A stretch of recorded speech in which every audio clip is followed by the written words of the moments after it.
Hey guys, it's Katie, and I'm here today to review Origin by Dan Brown, which I finished a few days ago, and I've been letting my thoughts sit with that for a little bit, and I also finished finals today, which is super exciting, but it's also Christmas in 5 days, and I cannot believe that it's almost Christmas.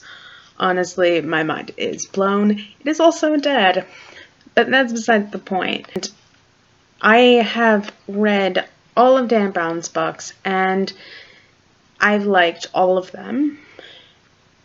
And I liked this one as well, but I can tell you, it was not my favorite of his works. It was pretty comparable to Inferno for me. I mean, my favorite will always be Angels and Demons, and closely followed by the Da Vinci Code. But anyway, one thing I love about Dan Brown's books is that the fact that he melds all the religion, art, and history, and then he has all the fun codes and symbols mixed in, and that's what brings me back to his books every single time. The writing style isn't that great, and the plot line is usually fairly predictable, especially once you recognize his pattern.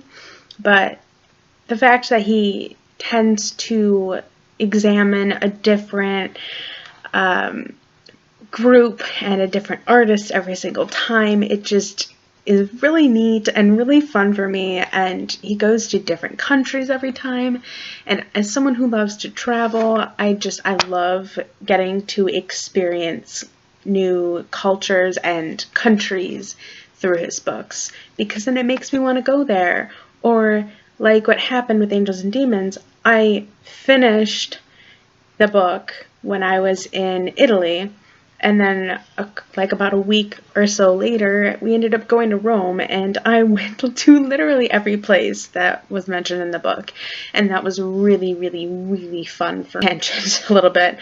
But as I said, Origin really isn't that much different from all of his other books. I figured out the kind of where the book was going pretty early on.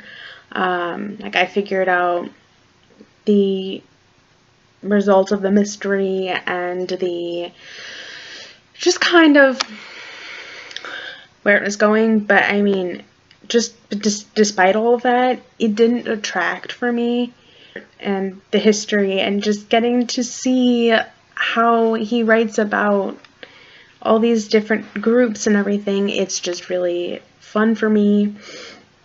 And so basically so this is the 5th in Dan Brown's Robert Langdon series. I should have said that at the beginning, but I didn't. So Robert Langdon goes to Spain, and he's meeting up with one of his former students by the name of Edmund Kirsch, and Edmund is going to be releasing a really profound and life-changing discovery that he found. See, he's not only a futurist, but he's an inventor and a computer scientist and all these cool things. And he's basically Tony Stark. Like, honestly, he is basically Tony Stark. He even has an AI. The AI is named Winston, and I love Winston. Okay, probably my favorite character from the entire book. And anyway, they're in Spain, and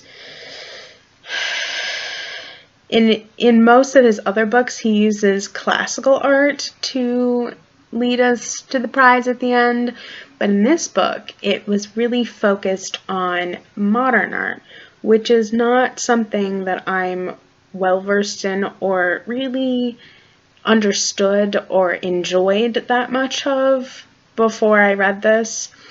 And that's one cool thing about this book, is it introduces people to the realm of modern art.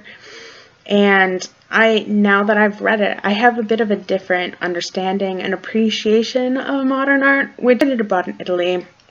And a couple of my classmates and I, when we were in Venice, we went to the Peggy Guggenheim Museum, and I just wasn't feeling it. Like they were talking to me about modern art and how cool it is and trying to teach me a little bit about it.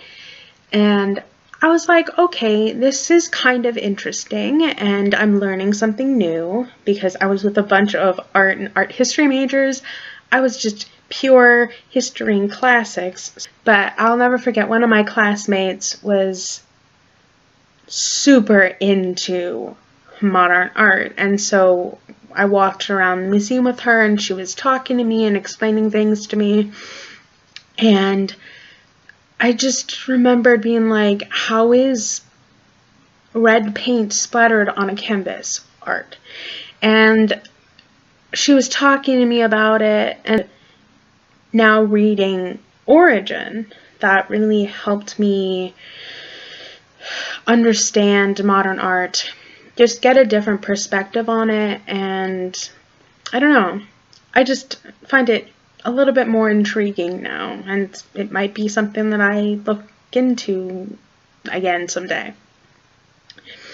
But as with all Dan Brown books, he likes to also look at the religious aspect in different religious groups. In the Da Vinci Code, it was the Priory of Sion and the Knights Templar. In Angels and Demons, it was the Illuminati and Vatican. And in The Lost Symbol, it was Washington, D.C. and government and the Freemasons. So, I mean, you notice the pattern here. And in Origin, he was looking at Marian Catholic Church, which I hadn't really heard of, and a group that's ever really been on my radar, or really anyone that I know's radar, so I'd never heard of them before. And it was interesting to learn about a different sect of the Catholic religion, because I was raised in two different types of Christian faiths. I was baptized Catholic, and then I was also baptized Serbian Orthodox. And so just getting to learn a bit more about that was really interesting. I find the study of religions of all kinds to be fascinating. And so that was really fun to see again in this book. That's just the religious aspect. Always kind of interesting to see. Going back to talk about Edmund for a second, as I said, he came across this, he discovered something very important about our origins as human beings. And ultimately his presentation that he was giving at the Guggenheim in Spain, and he asked two significant questions. First, where do we come from? And second, where are we going? And of course, those questions don't get answered for us until the very end of the book, because if you know Dan Brown's books at all, you know that there's always some kind of murder that happens at the very, very beginning of the book that leads you on this chaotic goose chase, and ultimately to the end of what were they trying to achieve here kind of thing. And so, yeah, spoiler alert, Edmund gets killed. It's not really that big of a spoiler. It's just something that happens in all of his books. Adds to the thriller aspect, if you will. But once we do get to the end of the book and we find out more about this discovery, it's actually really an interesting idea, if you will. It's quite thought-provoking, and on some level it's a little bit far-fetched, but at the same time it's quite believable in some respects. And I mean, there's always that fine line in Dan Brown's books between the believable and the slightly out there idea. And that thread, of course, was followed again in Origin. And I won't spoil it for you. I'm trying to keep this review as spoiler-free as possible. But it was a very interesting discovery. And if you've read it or are planning to read it, please come talk to me, because I'd love to hear what your thoughts are on what Edmund's discovery was, especially the where are we going part, because the where do we come from part we have a little bit of an inkling and an understanding of, but I'd love to talk to you guys more about the where are you going part of the discovery. Because another thing that tends to run through the Langdon books in particular is there's always a kind of skeptical character who's too into the religion thing. And the thing about Edmund is he was a hardcore atheist, and there were a lot of very devout religious people shown throughout the book, but there were some that were very liberal-minded, some that were very conservative-minded, and it really reflected the world that we live in, and it just was really interesting to see. And I haven't read a Dan Brown book since graduating college, because the last one came out right before I went to Florence and started learning more about art. And now that I have that deeper understanding of art and art history, it was really enlightening for me to read his books now. I just had a different perspective and a different view of everything. And I really enjoyed reading with the new perspective and the new light. And also, since I started law school, I was able to also see things differently, and I don't know, I've just grown a lot since the last Dan Brown book came out, and I was really neat for me to see the growth in myself, how much I've learned and how much I've changed since the last one.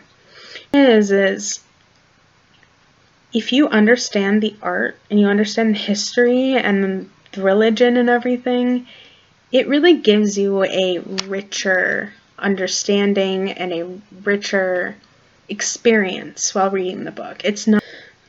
Now, there is one caveat I would say about this book, because while I liked it, I would recommend that if you have never read a Dan Brown book, don't start with this one. I'd definitely start with either Angels and Demons or The Da Vinci Code.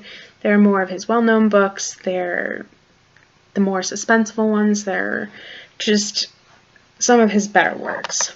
But if you have read Dan Brown before and you like the Robert Langdon series, because he's written some standalones but if you liked the other Robert Langdon ones and you're interested in following more, or you just want something else to read, I'd recommend picking this up. Most of the reason I wouldn't start with this one is it's slower paced. We know about Langdon's story already. You find out a lot more about him in the earlier books. As I said, this is the 5th installment in the series. Not that you need to read them in order or anything, but I would highly recommend reading them in order. I mean, a lot of people started with the Da Vinci Code, and that isn't the first in the series. The first is actually Angels and Demons. So if you want to know the reading order for the series and you want to start with Angels and Demons, then go to the Da Vinci Code. Next is The Lost Symbol, followed by Inferno, and finally Origin. Origin, as I said, is fun, and I'd recommend it to those who've read Robert Langdon books before.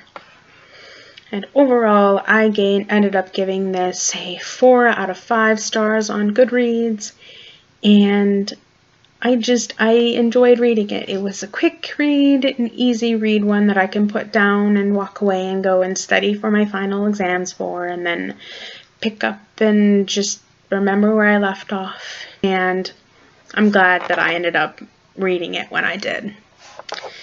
So anyway, that's all I've got for you today. Feel free to like, subscribe, comment, follow me on any of the social media links I've posted below, and if you celebrate Christmas, have a very Merry Christmas. If not, have a lovely holiday season, and I will see you guys all again sometime very soon. Okay, bye!